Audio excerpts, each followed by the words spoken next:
Let me actually just step back to the old days. You were at Princeton with aspirations to be a theoretical physicist. Yeah. What attracted you to physics, and why did you change your mind and not become why you're not Jeff Bezos, the famous theoretical physicist?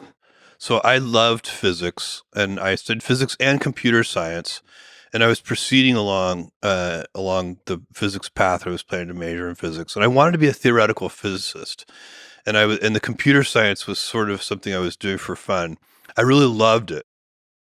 And I was very good at the programming and doing those things, and I enjoyed all my computer science classes immensely. But I really was determined to be a theoretical physicist. It's why I went to Princeton in the first place. It was definitely, and then I realized I was going to be a mediocre theoretical physicist. And there were a few people in my classes, like in quantum mechanics and so on, who they could effortlessly do things that were so difficult for me. And I realized, like, there are 1,000 ways to be smart, Hmm. and to be a really, theoretical physics is not one of those fields where only the top few percent actually move the state of the art forward. Hmm. It's one of those things where you have to be really just your brain has to be wired in a certain way. And there was a guy named one of these people who was convinced me. He didn't mean to convince me, but just by observing him, he Yeah. convinced me that I should not try to be a theoretical physicist. His name was Yosanta, and Yosanta was from Sri Lanka, and he was one of the most brilliant people I'd ever met. My friend Joe and I were working on a very difficult partial differential equations problem set one night, and there was one problem that we worked on for 3 hours, Hmm. and we made no headway whatsoever. And we looked up at each other at the same time, and we said, Yosanta. So we went to Yosanta's dorm room, Yeah. and he was there. He was almost always there. And we said, Yosanta, we're having trouble solving this partial differential equation. Would you mind taking a look? Mhm. And he said, of course. By the way, he was the most humble, most kind person. Mhm. And so he looked at our problem, and he stared at it for just a few seconds, maybe 10 seconds. And he said, cosine. And I said, what do you mean, Yosanta? What do you mean cosine? He said, that's the answer. Mhm. And I said, no, no, no, come on. And he said, let me show you. And he took out some paper, and he wrote down 3 pages of equations. Mhm.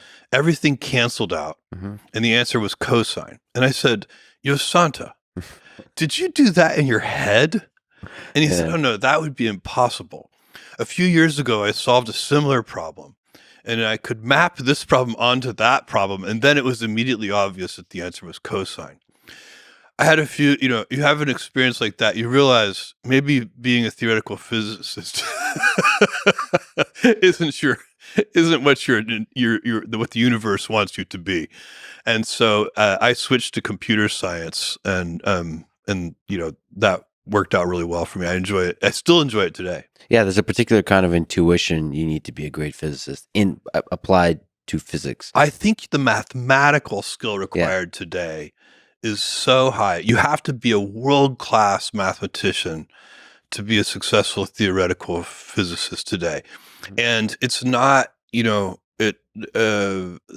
probably need other skills too, intuition, lateral thinking, and so on.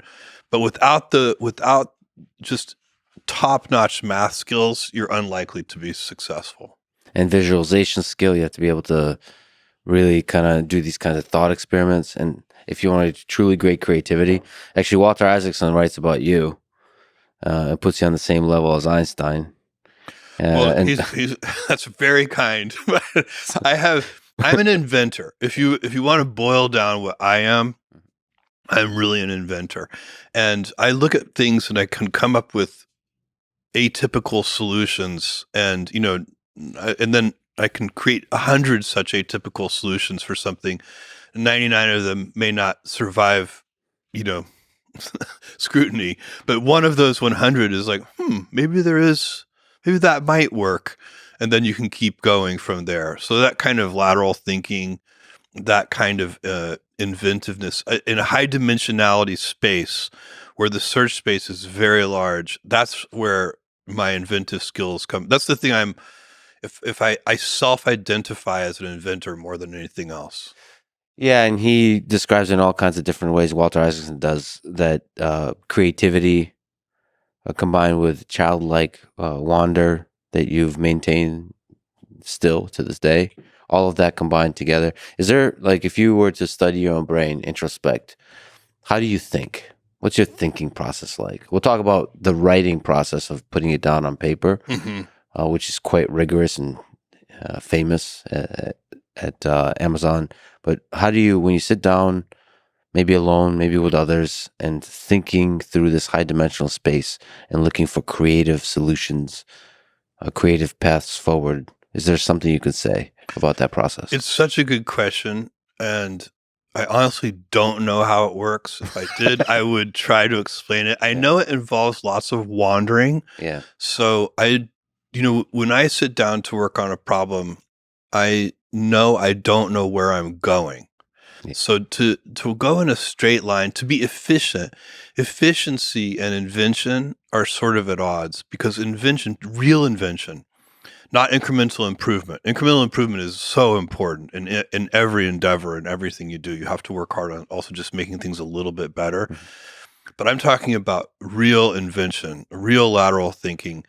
That requires wandering, and you have to give yourself permission to wander. I think a lot of people, they feel like wandering is inefficient, and like when I sit down at a meeting, I don't know how long the meeting is going to take if we're trying to solve a problem, because if I did, then I know there's some kind of straight line that we're drawing to the solution. The reality is we may have to wander for a long time. And I do like group invention. I think there's really nothing more fun than sitting at a whiteboard with a group of smart people and spitballing and coming up with new ideas and objections to those ideas, and then solutions to the objections, and going back and forth. So, like, sometimes you wake up with an idea in the middle of the night, and sometimes you sit down with a group of people and go back and forth, and both things are really pleasurable. And when you wander, I think one key thing is to notice a good idea, and to notice the kernel of a good idea. Maybe pull at that string, because I don't think good ideas come fully formed. 100% right. In fact, when I come up with what I think is a good idea, and it survives kind of the first level of scrutiny, that I do in my own head, and I'm ready to tell somebody else about the idea, I will often say, look, it is going to be really easy for you to find objections to this idea, but work with me. There's something there. There's something there, and that is intuition. Yeah. Because it's really easy to kill new ideas in the beginning, because they do have so many easy objections to them. So you need to kind of forewarn people and say, look, I know it's going to take a lot of work to get this to a fully formed idea. Let's get started on that. It'll be fun. So you got that ability to say cosine in you somewhere, after all. Maybe not on math, but in a different domain. Yeah. There are 1,000 ways to be smart, by the way. And that is a really, like, when I go around, and I meet people, I'm always looking for the way that they're smart. And you find that's one of the things that makes the world so interesting and fun, is that it's not like IQ is a single dimension. There are people who are smart in such unique ways. Yeah, you just gave me a good response to when somebody calls me an idiot on the internet.